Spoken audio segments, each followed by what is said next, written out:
Some of New York City's most breathtaking interiors are not hidden inside museums, theaters, or luxury buildings. They are behind the doors of Catholic churches. Step inside, and the city almost disappears beneath soaring Gothic vaults, glowing mosaics, marble sanctuaries, painted domes, and stained glass that transforms ordinary daylight into something extraordinary. Some of these churches are world famous. Others are so overlooked that even longtime New Yorkers may have no idea what is waiting inside. We are counting down the top 10 most beautiful Catholic churches in New York City, from monumental Gothic landmarks to unexpected sacred spaces far beyond the city's most familiar tourist routes. And as this list moves toward number 1, the difference between a beautiful church and a truly unforgettable one becomes harder to ignore. If you love discovering the beauty, history, and sacred heritage of the Catholic Church, subscribe to the channel and join us as we begin with number 10. Number 10. Church of the Most Precious Blood, Queens. This does not look like the Catholic New York most visitors expect. In Astoria, Queens, the Church of the Most Precious Blood trades soaring Gothic spires and medieval ornament for sharp Art Deco geometry, heavy granite, and an octagonal bell tower, unlike almost anything else on this list. Built in 1932, the church blends Art Deco design with Celtic influence, creating a sacred building that feels distinctly rooted in the confidence and experimentation of early 20th century New York. From a distance, the exterior appears restrained. Move closer, and the details begin to emerge. Limestone carvings soften the massive granite walls, while patterned metalwork incorporates peacocks, flowers, and geometric forms into the architecture. The building reveals itself slowly rather than all at once, giving each decorative element more weight as the eye moves toward the entrance. Inside, the visual language changes again. Art Deco stained glass introduces deep color without burying the sanctuary beneath excessive decoration. Above the organ loft, a geometric composition of colored glass and alabaster breaks sharply from the medieval imagery found in many older Catholic churches. Clean lines, repeated patterns, and carefully controlled ornament create an atmosphere that feels modern while still directing attention toward worship and the altar. Most precious blood earns its place here because it refuses to imitate the churches that came before it.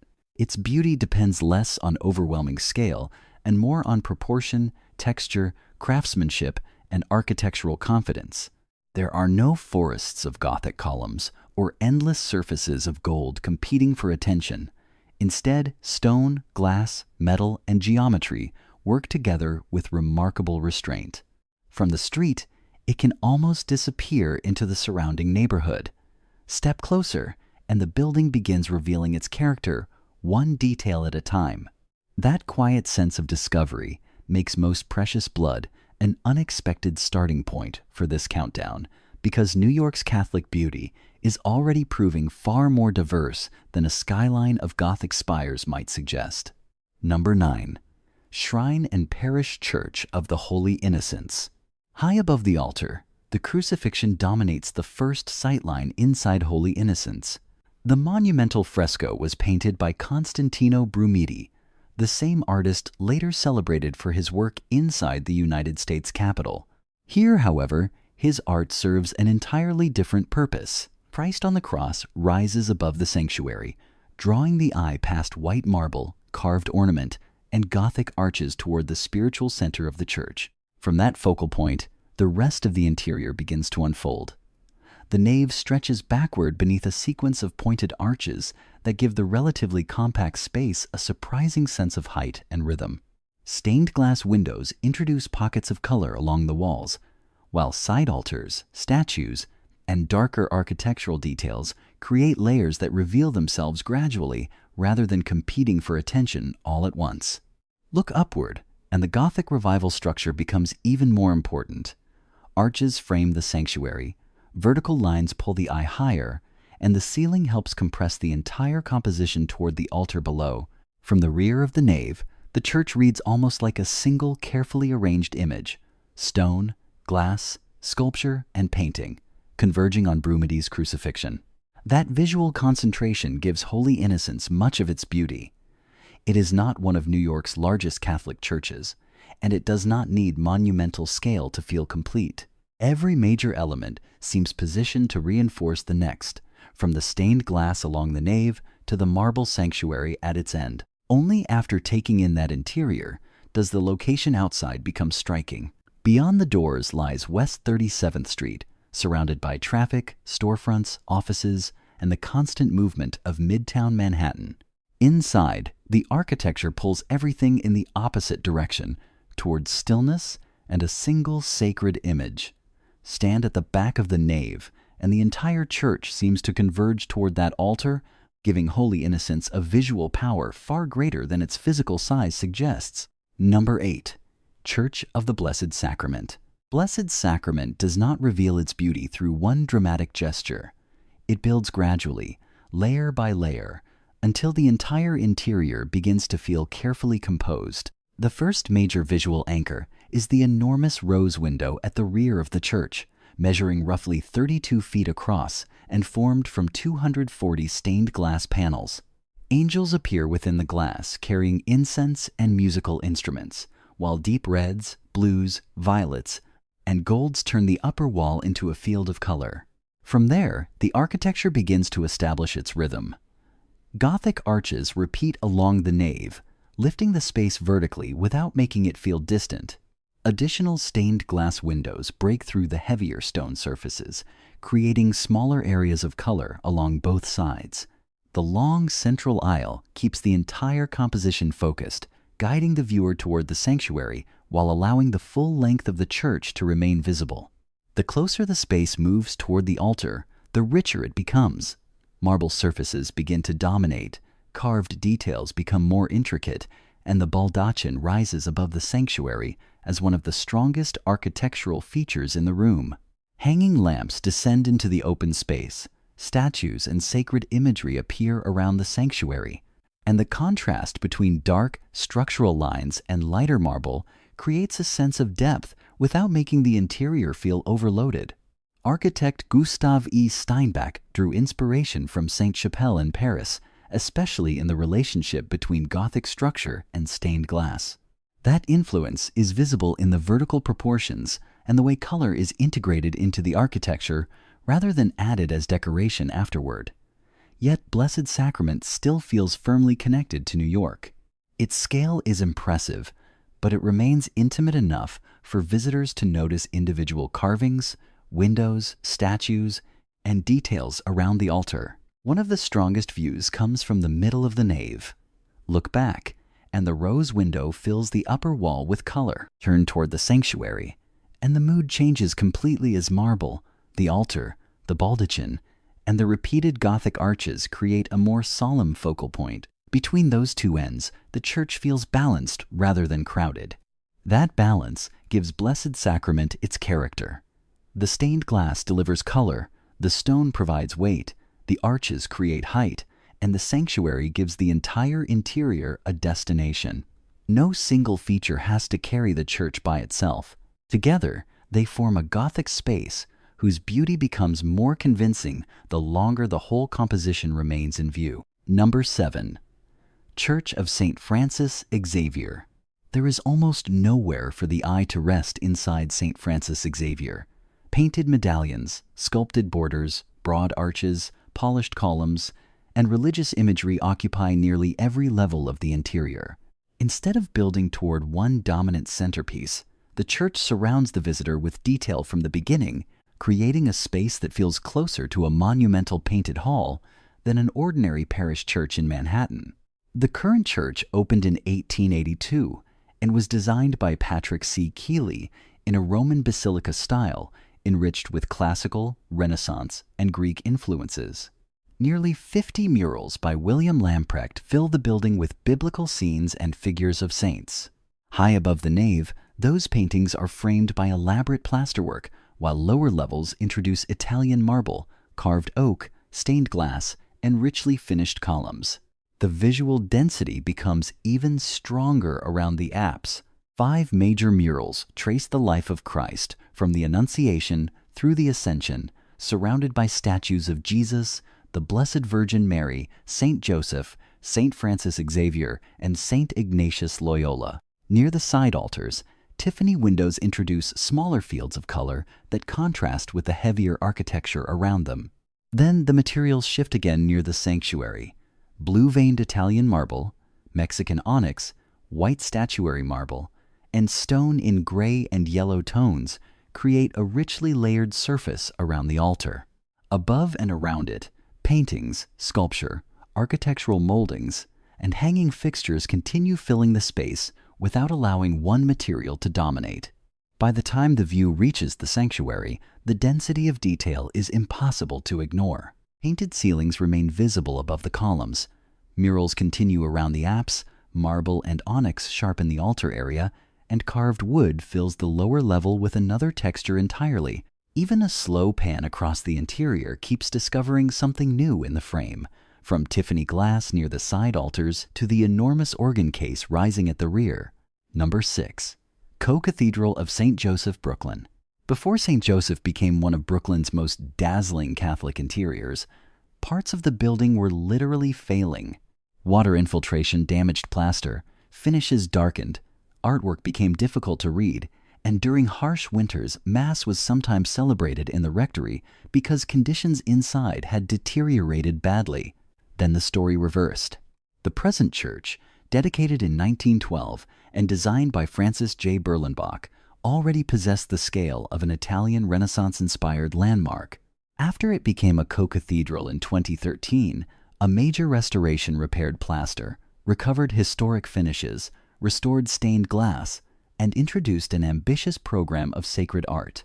The ceiling is where that transformation becomes impossible to miss. More than 25 figurative murals and over 100 decorative murals now fill the interior, while medallions above the central aisle depict the 7 sacraments. Gold ornament, blue and green fields, painted figures, and repeated arches turn the upper half of the church into an uninterrupted sequence of Catholic imagery. The walls widen the story. 22 depictions of the Madonna represent devotions connected to countries across the Diocese of Brooklyn, reflecting a Catholic community shaped by generations of immigration. Above the organ, another mural gathers American saints and figures with causes for sainthood alongside familiar New York landmarks, including the Brooklyn Bridge and the Unisphere. Below that color, polished columns, stained glass, marble, and the long nave restore a sense of weight and order. From the central aisle, the composition rises in layers. Dark wooden pews at floor level, marble and columns through the middle, then painted arches and luminous religious scenes overhead. A wide shot from the rear captures the scale, but close views reveal Marian images framed in gold, sacramental medallions overhead, stained glass between the arches, and the organ rising beneath a ceiling once obscured by age and damage. Number 5. Church of St. Anselm and St. Roch, the Bronx. For a few seconds, the Bronx seems to disappear. Above the pews of St. Anselm and St. Roch rises a vast central dome surrounded by smaller domes, creating a silhouette that feels far removed from the Gothic churches scattered across New York. The reference is unmistakable. The building was conceived in the Byzantine Revival tradition, with its form intentionally recalling Hagia Sophia in Constantinople. Instead of pointed vaults pulling everything vertically upward, broad curves spread across the interior and gather the entire space beneath one enormous canopy. The dome controls the experience. Windows cut into the upper structure send shafts of daylight downward, sometimes illuminating the sanctuary, while the lower nave remains considerably darker. Massive arches carry that weight toward the floor, and marble columns divide the surrounding spaces without breaking the sense of a single central volume. The building feels wide, enclosed, and almost circular, even though its site required the Byzantine plan to be adapted to a rectangular New York lot. Then color begins to compete with scale. Mosaics and frescoes cover prominent surfaces around the sanctuary, while pattern decoration follows arches and curved walls rather than remaining confined to framed pictures. Much of the interior artwork was created in the manner of the Bronze School, an artistic tradition associated with German Benedictine monks. Its controlled figures, geometric patterns, and muted gold tones give the church an atmosphere very different from the densely ornamented interiors elsewhere on this list. Closer to the altar, metalwork, marble, painted figures, and the great curved apse compress the visual drama into a smaller area. Christ on the cross occupies the sacred composition above the sanctuary, surrounded by saints and religious imagery, while the dome still remains visible overhead. From certain positions, both levels can be held in the same frame, the intimate altar below and the enormous Byzantine architecture suspended above it. Outside those walls is a dense Bronx neighborhood. Inside them, rounded arches, mosaics, marble columns, frescoes, and a dome modeled on one of the most influential sacred buildings in architectural history occupy the same view. A camera pointed upward from the center aisle can capture the dome, the bands of decoration beneath it, and the sanctuary below without leaving a single frame. Number 4. Church of St. Vincent Ferrer.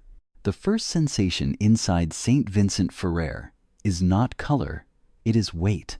Limestone rises in massive piers, pointed arches climb above the nave, and the entire interior seems engineered to pull attention vertically before allowing it to spread anywhere else. The Gothic architecture feels disciplined and severe, closer to the atmosphere of a medieval Dominican church than the richly decorated interiors already seen on this list. That character was intentional. The present church was designed by Bertram Grosvenor Goodhue and dedicated in 1918. Goodhue considered it his finest work, while the parish describes the building as one of America's foremost examples of French Gothic-style architecture. The scale is monumental, but the stonework keeps the interior from feeling theatrical. Every arch appears to carry real structural weight. Then, the darkness begins to break. Charles J. Connick created the church's complete collection of stained glass windows, placing brilliant reds, blues, and jewel tones against the muted limestone. Rather than covering the architecture with color, the glass cuts through it in controlled bands, allowing sacred figures to glow between heavy Gothic supports. Sculpture adds another level of intensity. Goodhue worked with Lee Laurie, whose carvings appear throughout the building. Outside, Laurie's crucifixion composition above the main entrance transforms the facade into more than a wall of stone.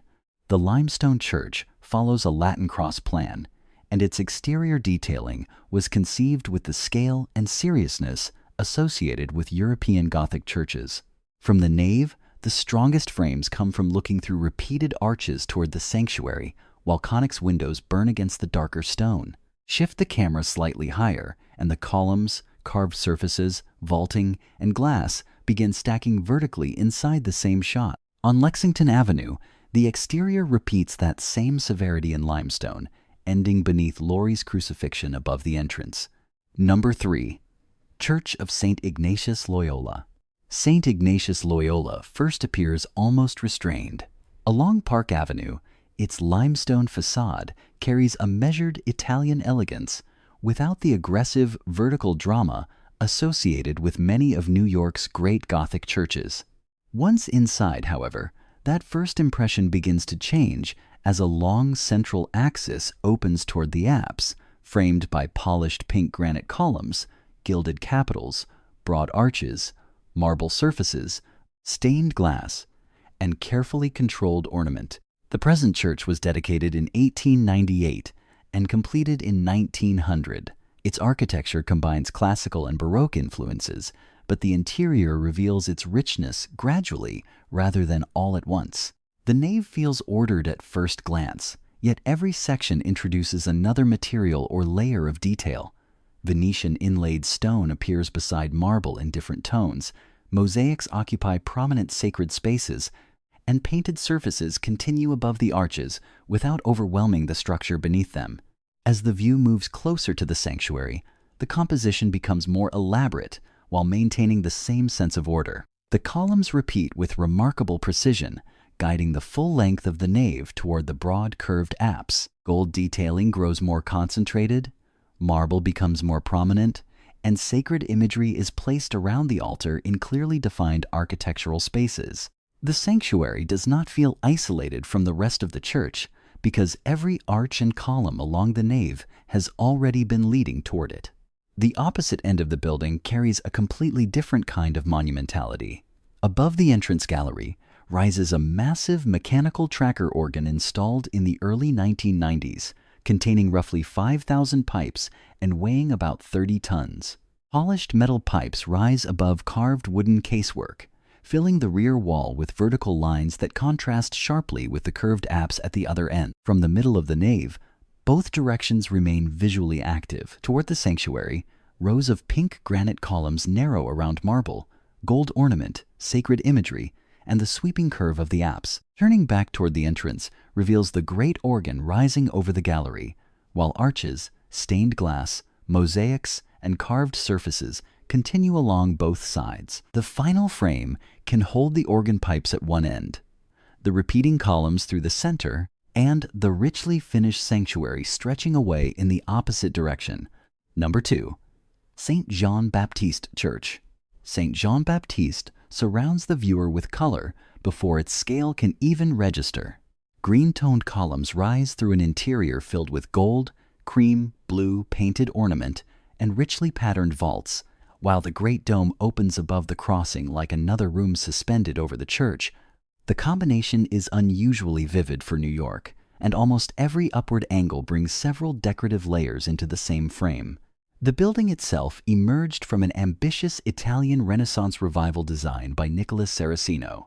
Construction began in 1911 after Saracino's design had received first prize at an international exhibition in Turin, and the upper church was dedicated in 1914.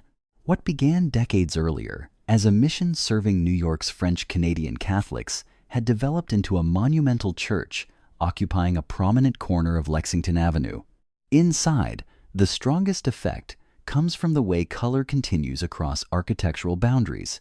Painted patterns do not stop when a wall becomes an arch, and ornament continues upward into the vaulting before meeting the dome. Stained glass windows interrupt those painted surfaces with brighter points of color, while gilded capitals crown the columns below. Instead of dividing the interior into isolated decorative zones, the ceiling, arches, columns, and walls remain visually connected.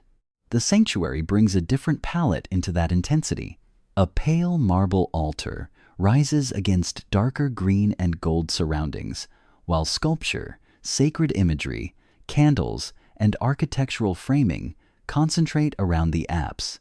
From the central aisle, the white marble appears almost luminous against the richer colors behind it, giving the altar a clarity that remains visible even when the rest of the interior is filled with ornament. Looking higher changes the composition again. The dome opens above the crossing, surrounded by painted surfaces and stained glass, while the decorated barrel vault stretches back along the nave. A camera moving slowly upward can pass from marble and columns through gold capitals and painted arches before reaching the dome without leaving the same vertical line. On Lexington Avenue, the stone exterior offers a more controlled face to the city, but inside, the visual field becomes far more elaborate. From the nave, the white marble altar stands beneath the richly decorated apse, while green columns frame both sides. Painted vaults extend overhead. Stained glass punctuates the upper walls, and the dome remains suspended above the crossing. Number 1. St. Patrick's Cathedral. New York has spent more than a century building upward around St. Patrick's Cathedral, yet the cathedral still refuses to disappear. Glass towers, luxury storefronts, traffic, and screens surround Fifth Avenue, while twin Gothic spires rise from a pale marble facade whose story began when the cornerstone was laid in 1858. The cathedral opened in 1879, and the spires were completed 9 years later, placing a 19th century Catholic monument directly inside the modern Manhattan skyline. The exterior sets up the contrast, but the interior changes the scale completely. Beyond the bronze doors, clustered columns divide the nave into long vertical bays. Pointed arches repeat toward the sanctuary, and ribbed vaulting stretches overhead, while stained glass introduces concentrated color between the pale stone surfaces. The central aisle runs through the immense interior toward the altar, allowing the architecture to remain readable even as columns, chapels, sculpture, and glass accumulate around it. At the sanctuary, Another period of the cathedral's history enters the frame.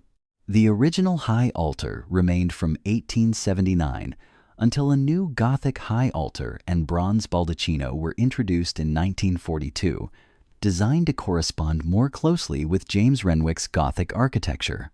The bronze canopy rises above the altar, while the pointed arches continue behind it, bringing metal, marble, glass, and carved stone together within the same view. Farther behind the sanctuary, the Lady Chapel changes the proportions again. Construction began in 1900. The first Mass was celebrated there at Christmas in 1906, and stained glass windows produced in England, France, and Germany arrived over the following decades. After the scale of the nave, the narrower chapel concentrates the architecture into delicate stonework and richly colored glass. From across Fifth Avenue, the cathedral's marble towers can be framed against the glass walls and hard geometry of Midtown. Inside, another long frame runs down the nave through repeated columns and pointed arches, past stained glass and the bronze baldacchino, until the perspective tightens around the high altar and the luminous windows beyond it. New York City may be defined by glass towers, crowded avenues, and constant movement, but these 10 Catholic churches reveal another side of the city, shaped by marble, stained glass, sacred art, soaring vaults, and generations of faith. From the unexpected Art Deco lines of Queens to the Byzantine domes of the Bronx, the richly decorated interiors of Brooklyn, and the Gothic grandeur of Fifth Avenue, each church carries a beauty that belongs to a different chapter of Catholic New York. These buildings are more than architectural landmarks. They remain active places of worship where beauty continues to serve a sacred purpose, drawing the eye toward the altar while preserving the craftsmanship, devotion, and history of the communities that built them. If you enjoyed exploring the most beautiful Catholic churches in New York City, subscribe to the channel for more journeys through the extraordinary churches, sacred places, history, and cultural heritage of the Catholic Church. And tell us in the comments which church on this list you would most like to visit.